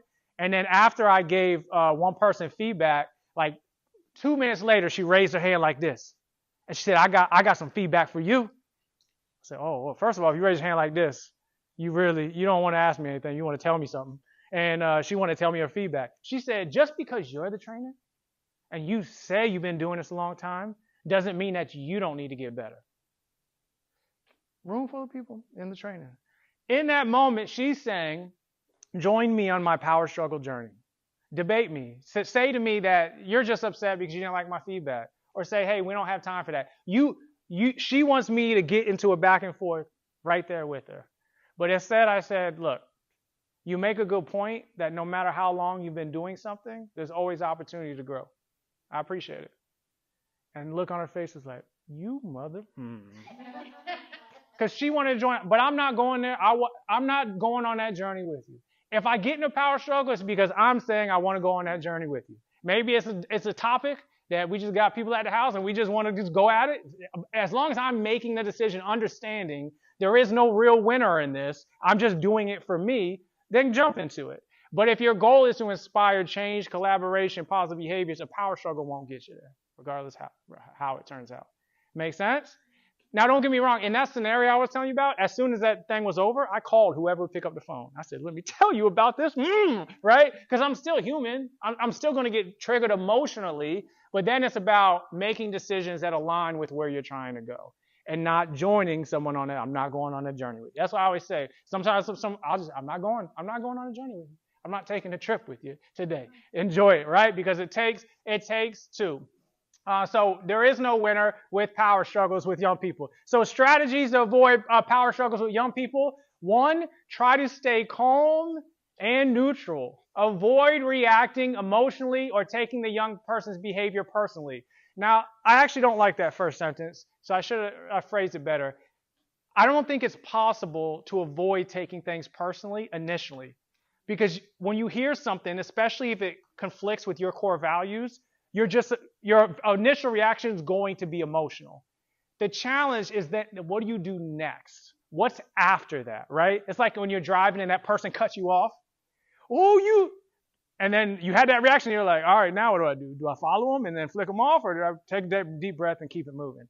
You get to choose what you do after that emotional reaction. And remaining calm helps de-escalate situations and prevents the power struggle from intensifying. If someone is super escalated, if they're not getting that same energy from you, they're eventually just going to talk themselves down. And that's going to de-escalate, because then it's going to look like they're just arguing with themselves. It's going to look foolish, and no one wants to look foolish. Calm demeanor, not take it personally. They'll come down a little bit, hopefully. Let me give you an example of this. Here, let me read a story here. A family at 4 came in today at 4 o'clock. At first, it wasn't a laughing matter because I couldn't find their file. The experience was even tougher because of the Wi-Fi, which failed because I didn't have the correct password phrase, which was elephant. Then their 4-year-old wanted to watch Paw Patrol, and I could only find a show about dolphins. However, the sound of the ringtone reminded me of our foster supervisor's advice: if all else fails, phone the boss. Even though she was sick with a cough, she answered right away and helped them solve the problem. Although it was tough, we managed to get everything sorted. Ultimately, it was another fun reminder of the importance of patience and power struggles. Woo, that is a mouthful. And that story really doesn't have any meaning or mean too much. But what I would like, the first person that can tell me the total number of F's in that paragraph is going to get a prize out of my prize suitcase. So we've all known what an F is since we were a little kid, right? I don't need to draw it on the board. There is no board. We all know what an F is since we were a little kid. I promise you it's a number you can count to. So whoever can count and give me the correct number first gets a prize in the suitcase. Once you have the correct number, yell it at me. All I want you to do is count the total number of F's. You can do it. What is it? What did you say? What is it? No. No. There's a point to it, I promise. How many? 13? 12. 12. Oh, no, I really want you to count it. It's not 10, by the way. Come on, people. We're running out of time. Put your glasses on in the back. Whoa. So we've all known what an F is since we were a tiny, tiny kid. So all I need you to do is count the total. 14 this time? You added one more? Another 14?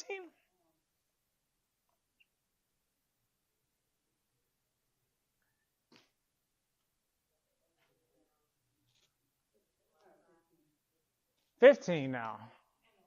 What is going on here? I have a room full of professionals, and all I want to know is how many F's are on the screen.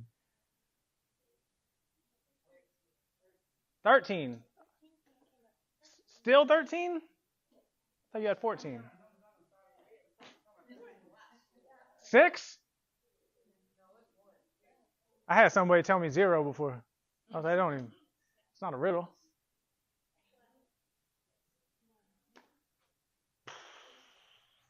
All I want is the right answer.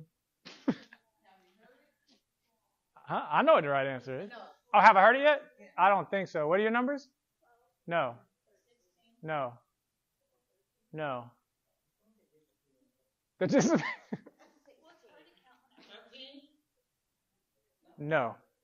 You said that so confidently, though. I appreciate your passion.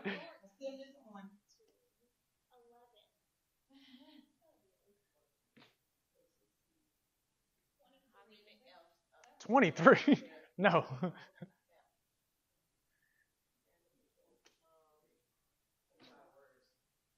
There's a lot of words. 16 is not correct.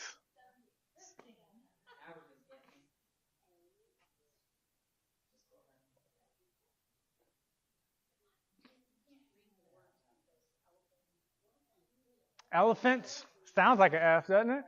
Yes. I'm sure I didn't do that intentionally. All right, I got the right number yet? Are you asking ChatGPT? That's what you're doing on your... Oh.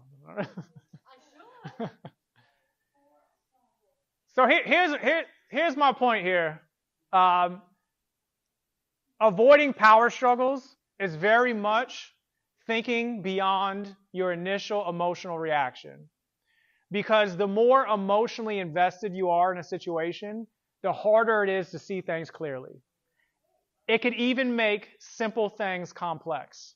And I'm purposely saying, you can't do it? You don't know what the F is? Come on, people, we got to go. Because I'm trying to raise the stakes emotionally, which actually makes it harder for you to see the answer. That's also why I tried to bribe you.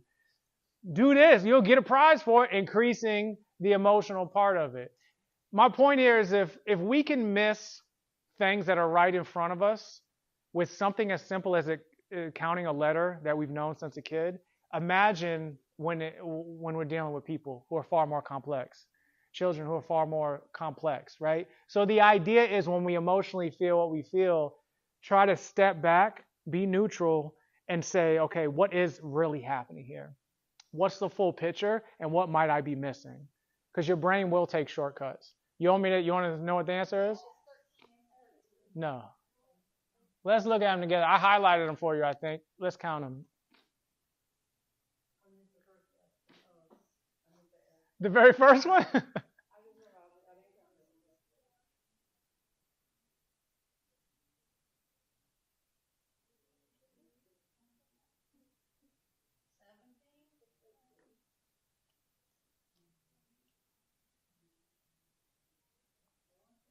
How many we got there? They're highlighted in black, bold. 18. Let's do it. Family of 4. You missed of? Of 4. At first, find file of Wi-Fi failed. 4. Find another of a foster if fails. Fun of there are 19 F's in there. 19. How are you adding F's? That doesn't even make sense. You can't add F's to it. Which ones did you miss? The ofs? Yes. So part of that is because there's something called a mental heuristic where your brain wants to make quick decisions based off of limited information. So in other words, if you already saw an F in the word of in a sentence, your brain will automatically skip over seeing that again because you already saw it once. If the very first number you guessed was like 13, there's no way you're going to jump from 13 to 19 because you're going to tell yourself, I couldn't have missed that many. So you might go from 13 to like 14. Oh, there was that other one, or 15. The idea here is we tell ourselves these stories and we miss things, even things that could appear simple. That's especially true when we're going into that power struggle territory. We'll start missing things that should be a way to work towards a solution now become incredibly complex, and we're overlooking really important pieces of it, right? Especially, and it will be initially, if it's something you care about, your initial reaction is emotional. It's just then what do you do next? Can you think beyond that initial reaction? No one has ever got this right on the first. I'll even tell you a little something that was kind of embarrassing. I did a keynote for, it was like 300 people, and I did this activity, and I was bored, so I changed it the morning of. I added like an extra F. So then I do the keynote, and I'm like, there's 12, and everybody's like, oh. And then one person in the back was like, no, there's not, there's 13. I was like, no, sir, I'm the one who wrote it. There's 12. He's like, no, there isn't. I was like, okay. I was like, everybody, let's tell them. And we count them. There was 13. In front of everybody. And I try to play it off. Like, that's all part of the activity. Everyone, nobody's perfect. See, I wanted to demonstrate, right? But my brain skipped it because I was thinking, I wrote it. I know what the answer is. And I just completely skipped over, right? So in power struggles, we got to think beyond our initial reactions. And then the other thing is setting clear expectations with reality. A really good way to do this is setting the stage as much as you can as possible. This really hit me when I had an MRI on my leg. I've never had an MRI before. And when I got in there, the doctor says, we're going to give you an MRI to see if you have a tear. The MRI was loud and dark. but I'll be right here if you need anything. There's even a button you can push to communicate with me. After the MRI, I will send the results to your primary within 48 hours. They will contact you within 1 week to discuss. And I'm like, damn. Like, what am I even going to be concerned about at this point? He laid it out so perfectly. What that does when you set the stage in advance, it reduces anxiety. It helps me connect my expectations with what's reality. A really good thing with anxiety, a quote I heard, is trying to separate what you're feeling versus what's actually happening. Those two are usually different, so trying to more align it with what's actually happening. So setting expectations can do that. So with regard to young people, just an example of that. Can someone read this one for me since I read the last one? We're visiting here at the school today. You meet your teacher and some of the kids in your class. It might feel a little overwhelming at first because everything is new, but we'll be there with you the whole time. Your teacher will help you learn where everything is, and by the end of the day, you'll know exactly what to expect when you start. Good. So the idea is we can't plan for everything. It's impossible. Like life just happens and there's uncontrollable stuff. But especially in situations that might produce anxiety or stress for the young person, try your best to set those expectations in the beginning and set the stage. Then when stuff does happen, even if they emotionally react to it, they're going to be more likely to be able to think beyond that emotional reaction because the stage was set in advance. Does that make sense?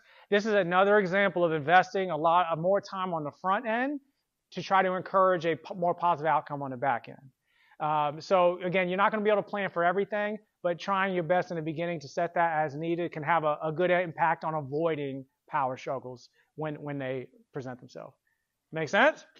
Awesome. All right, so let's go to our last letter. What does the C stand for in the C.A.P.E? Change or compliance. What does the A stand for? Which action, compassion.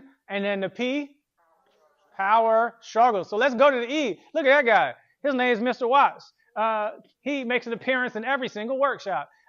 So let me show you three quick things three roadblocks that create defensiveness and anxiety as a hint to what we want to do in the opposite way. So think of roadblocks like, if you're driving and there's a roadblock in the road, it's no longer about your destination. It's about getting around that roadblock.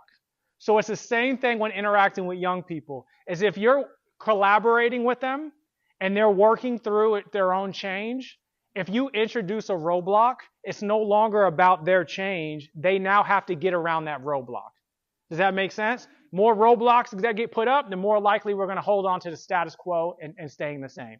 So let me give you a couple of roadblocks real quick. First one, it's time to go to bed. I don't want to go to bed. Well, it's bedtime, but I don't want to. Well, you are. No, I'm not. What's happening in this interaction? What are we doing? A power struggle. What else? What is the parent doing? What's their approach in this situation? Compliance. Creates defensiveness and anxiety is ordering, directing, or commanding. Sometimes, especially with young people, there's going to be situations where you got this is what you have to do and this is how it needs to be done. The idea here is just to remember that is not going to inspire long-term change. And as soon as they can get out of that place to going back to how they feel, that commanding will no longer be as effective. Also, if someone is trying to think through and considering working towards change, as soon as you start commanding why they should, they're just naturally going to give you the other side of the argument, right? If you're like, hey, I'm on the fence about going to the gym more, and I was like, well, you need to go because then you're going to be more healthy and you should probably go early. Your response isn't going to be like, great idea. Okay. It's going to be like, yeah, no, I see what you're saying, but I just got a lot going on at work right now and I can't wake up that early because I got to do this. You're just naturally going to take the other side of the argument when you try to command someone to change. So that creates a defensive anxiety and kind of creates a little bit of a battle. Here's another one. No more Halloween candy. I want one more. If you have one more, you'll get sick. No, I won't. Yes, you will. But I won't. I'm not arguing with you. I'm not arguing with you. What's going on in this interaction? Another power struggle. This is arguing or lecturing. This was a really big one when I first got in the field. I remember driving a young man back to the group home from a residential 2-hour drive. And the whole drive, I'm like, hey man, this is what you need to do. All you got to do to make it happen. This is how you can do it. Look, I was young like you. I'm telling you, I'm giving you the cheat codes. I dropped him off. I was like, man, I made a difference. I felt so proud. He stole a car that night. It's because at some point during my lecture, he was just hitting me with the respectful disrespect. Where he was like, yes, sir, yeah, no. And he was just thinking about something else. Whoever's doing the most talking is doing the most thinking. And thinking drives behavior. So if it's their change, they need to be doing the most thinking, not you. Make sense? Arguing or lecturing. Unless you're in debate mode. Listen, politicians, they like to argue. That's what their goal is. But if your goal is to inspire change, arguing and lecturing goes the other way. What about this one? Did you put your toys away? Yes. Why are you lying to me? I'm not. You shouldn't lie to your parents. Santa doesn't like liars. Did y'all know that? He's not a fan of that. I'm not a liar. Well, you're lying right now. What is happening in that interaction? What's happening in that one? What's the parent doing? Accusing? Accusations? Judging? Yes. This is shaming or ridiculing. There is no quicker way to get into a power struggle or get someone defensive than for shaming them for the way they think and they feel. Even if there's some truth to what you're trying to get at, the act of shaming them for the way they think is going to create a fight. It's time to go. Because if you shame me and you make me feel this way, I'm going to make you feel this way too. I don't remember what state it was, but there was a judge that made a young person hold up a sign that says, like, I like to rob people or I like to steal or something to embarrass them. He then committed a more heinous crime after that. And they asked him why, and he said, because I wanted to get back at that judge, right? Shaming and just making someone feel less than, that does not encourage them to say, oh, you're right, I am a piece of crap. Now I'll change my life. It just doesn't work like that. It more creates a fight and an enemy. So just to recap, ordering, directing, commanding, arguing, lecturing, shaming, or ridiculing. So these are the opposite of what the E is. You probably already know what the E in C.A.P.E stands for because I told you it's my favorite topic. Empathy. Yes. If everything I said today, you're like, I don't know about this guy, but you make more of an intentional effort to use empathy in your life, I promise you it'll have a positive impact on others. Empathy is the foundation of everything. And empathy is most critical when things go wrong and when there's adversity, chaos, and stress. When things are easy and everything's good and everybody's on the same page, maybe not. But when things are hard and someone feels like they want to give up, how strong was that foundation? How much of it was rooted in empathy with you and that person will determine what they do next. And there's two different types of empathy I like to talk about. One is cognitive empathy. This essentially means you're stepping into their perspective and trying to see how the world looks like from their viewpoint. Cognitive empathy does not require you to emotionally feel what they're feeling or emotionally connect with them. So maybe they behaved in a way that emotionally you can't validate. Like just an extreme, like let's say they stole a car and hurt somebody. You're like, I don't have it in me. I'll give you another. I worked in a situation where there was human trafficking. The people who do that, I can't, you know what I mean? I can't emotionally empathize. It's just, you know what, if you hurt a kid, I can't do it. But cognitive empathy is, I'm not getting there emotionally, but from your perspective, what has motivated you to believe this was the decision to go? What does the world look like from your lens? Understanding that your lens has been shaped since you were this big. Your successes, your failures, your faith, your family, your environment, all of that has contributed to how you see the world. Cognitive empathy is suspending your worldview for theirs to try to understand it, right? In order to practice cognitive empathy, does that mean you agree with their behavior? Does that mean you condone it? Does that mean that you have to sacrifice your morality or your morals? No. It's just, what does the world look like from their perspective? And taking an active interest in figuring that out. It requires you to suspend your ego. And then the other part is emotional empathy. This is where you prioritize their feelings above your own. You do connect with them emotionally. So like, let's say you have a coworker who had a loss in their family, you reflect back on when you've had a similar loss so you can get to that feeling with them to connect with them on an emotional level, right? Let's say you decided to take a job working with the homeless population, but you just can't get there with them emotionally, you don't understand. You then like volunteer with a homeless shelter first to try to understand what they feel from their perspective so you can emotionally empathize with them. The emotional empathy is about their experience, their feelings. Like I'm sitting here with you and I'm feeling this pain with you side by side. Both have an impact. Both can be interchangeable. Again, my challenge only is you ask yourself, what can you do? And then make decisions that align with it. Maybe I emotionally can't get there with you, but can I practice cognitive empathy? Right? Maybe I can do cognitive empathy, but I could actually tap into my experiences and connect with you emotionally too. Empathy is so powerful because it inspires people to consider new perspectives. It inspires people to recognize nuance. I'll give you a really quick example. Do y'all know who Daryl Davis is? Daryl Davis, African-American man, was performing at a bar, and a gentleman came up to him and said, hey, you took your style from Jerry Lewis. And Daryl Davis was like, man, I didn't take my style from Jerry Lewis. I know him. So the guy was like, well, let's get a drink. And it was a white guy. They have a drink. And like 30 minutes into that conversation, the guy tells Daryl Davis, you know, I've never had a drink with a black man before. And Daryl says, well, what's that about? What's the deal? And he shared with him that he was part of the KKK.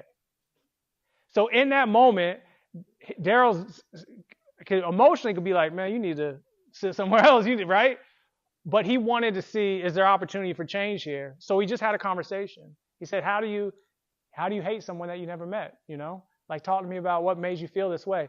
That gentleman, he kept coming back to see Daryl perform, and he eventually left the KKK. Empathy is so incredibly powerful, but it does take a lot. And the thing about empathy is it's harder to do depending on the topic you're being asked to empathize with, right? I can empathize with someone who's homeless, but if you hurt someone, it gets harder.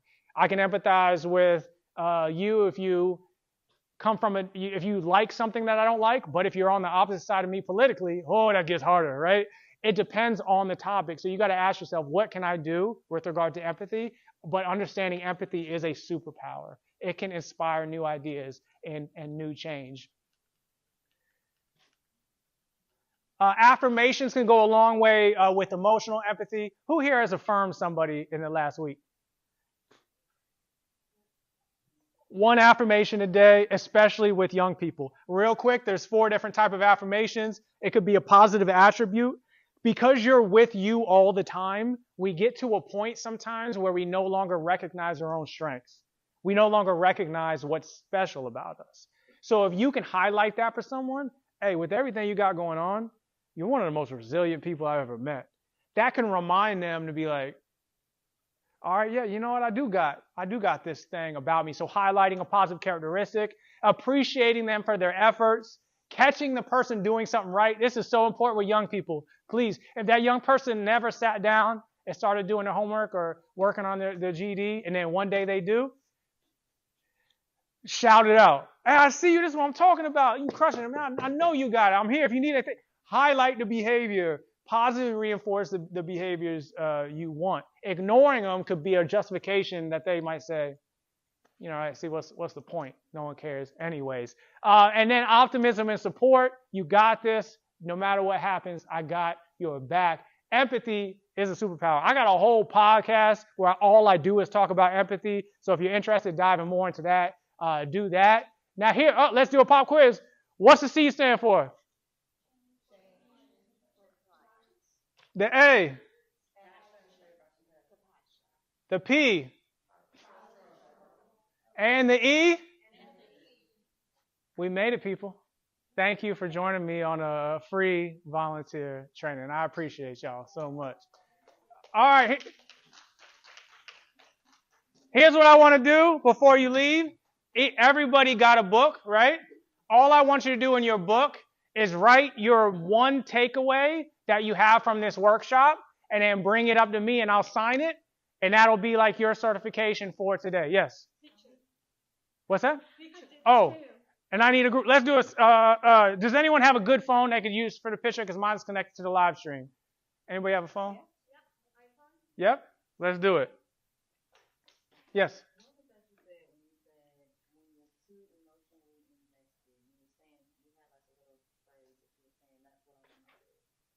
Yeah, the more emotionally invested you are in the outcome, the harder it is to see things clear. So a really good strategy for that is seek out someone objective, someone that doesn't have an emotional investment and bounce ideas off them, someone who will let you talk. And then 9 times out of 10, you'll talk yourself into the solution because you have it. It's just sometimes we get clouded. I did too.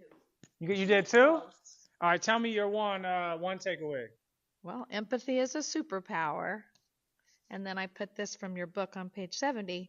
Know that your strength lies in your ability to choose. Decide each day with every breath. Face what comes with patience, resilience, and the unwavering belief that the dawn is just beyond the horizon. Oh, you went after. Give her a round of applause. Give some love. I like that. Let me sign that. Thank you so much. Thank you. Appreciate it. What'd you write? Let's see what you wrote. People will come around when they're ready. Everything they need is inside. They just need to be ready and empowered. I love that. Give her a round of applause. All right, that wasn't a round of applause. That was a woo. That's good. Thank you. What'd you write? I'm missing something. It's all good. What'd you write? The more emotionally invested you are, the more you might miss You just might miss things. Yeah. things. You might just in miss general. things. Yeah. So seek objective feedback. What do you have? I liked how you explained power struggles and how no one wins. That's really, really good. Never thought about it like that. I'm glad that's not good. There you go. Thank you. I just said do what you can to inspire the outcome. Do what you can to inspire the outcome You can you want. only and then the power struggle thing.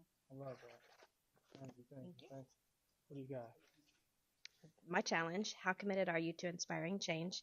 And then I can wear the cape too. 2 to tango, 1 to take the lead, someone who has to initiate. And then, of course, empathy is a superpower. I love that. Oh, I love it. This is the best stuff for me. We're making progress. Yes. You got it? Seek objective feedback. Perfect. I kind of paraphrase mine. Okay. It says, don't participate in power struggles. There's no value in the journey. There's no. Oh, deep. I like that. Put that on a T-shirt. Thank you. Absolutely.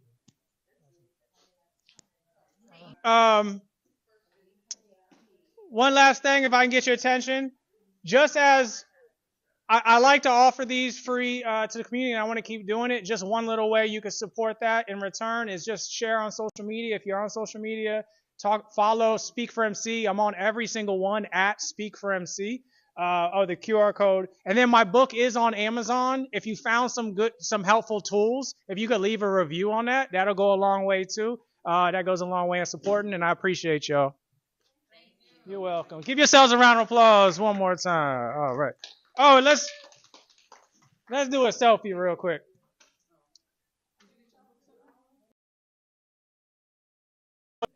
You didn't follow? Oh, yeah. Appreciate you.